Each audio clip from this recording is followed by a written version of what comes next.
എടോ, നമുക്ക് ആ ബബ്ബനെ ഒന്ന് സന്തോഷിപ്പിക്കേണ്ടി വരും. അതെന്തിനാ? കഴിഞ്ഞ ദിവസം കണ്ടപ്പോൾ അങ്ങേരെ എന്നെ ഒരു നോട്ടം.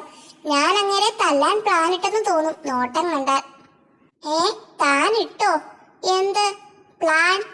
എടോ, ഞാൻ അങ്ങനെ നോട്ടത്തിന്റെ ഒരു വിശേഷണം പറഞ്ഞതാ. തല്ലാൻ പ്ലാനിട്ടില്ല എന്ന് ബബ്ബനോട് ചെന്ന് പറഞ്ഞാലോ? അതെന്തിനാ? അത് കേട്ടാൽ സന്തോഷിക്കും. താനല്ലേ പറഞ്ഞത് ബബ്ബനെ സന്തോഷിപ്പിക്കണമെന്ന്. എന്തെങ്കിലും സമ്മാനം കൊടുക്കണം, അതേ വഴിയുള്ളൂ.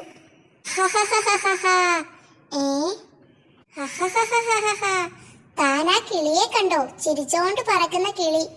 ഹിഹി, അത് ശരിക്കും ചിരിയല്ല. പിന്നെ ആ കിളി ഈ മരത്തിന്റെ പഴം തിന്നത് കൊണ്ടാ. ചിരിച്ചോണ്ടുള്ള ആ പറക്കൽ കണ്ടാലേ ചിരി വരും. എനിക്ക് ഓർത്തിട്ട് തന്നെ ചിരി വരുന്നു സൂത്ര. ഐഡിയ. എടോ, നമുക്ക് ഈ പഴം ബബ്ബന് സമ്മാനമായി കൊടുക്കാം. പുള്ളിക്ക് സന്തോഷമാകും.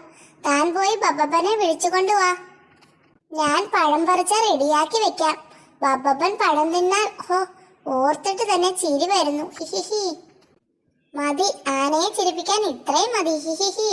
ചേട്ടാ, ചേട്ടന് വേണ്ടി പ്രത്യേകമായി പറിച്ചു വെച്ചതാ. ഇത് തിന്നാൻ.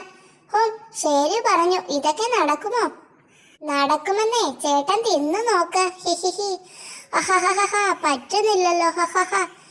എന്ത് പറ്റുന്നില്ല എന്ന്? പറക്കാൻ പറ്റുന്നില്ല.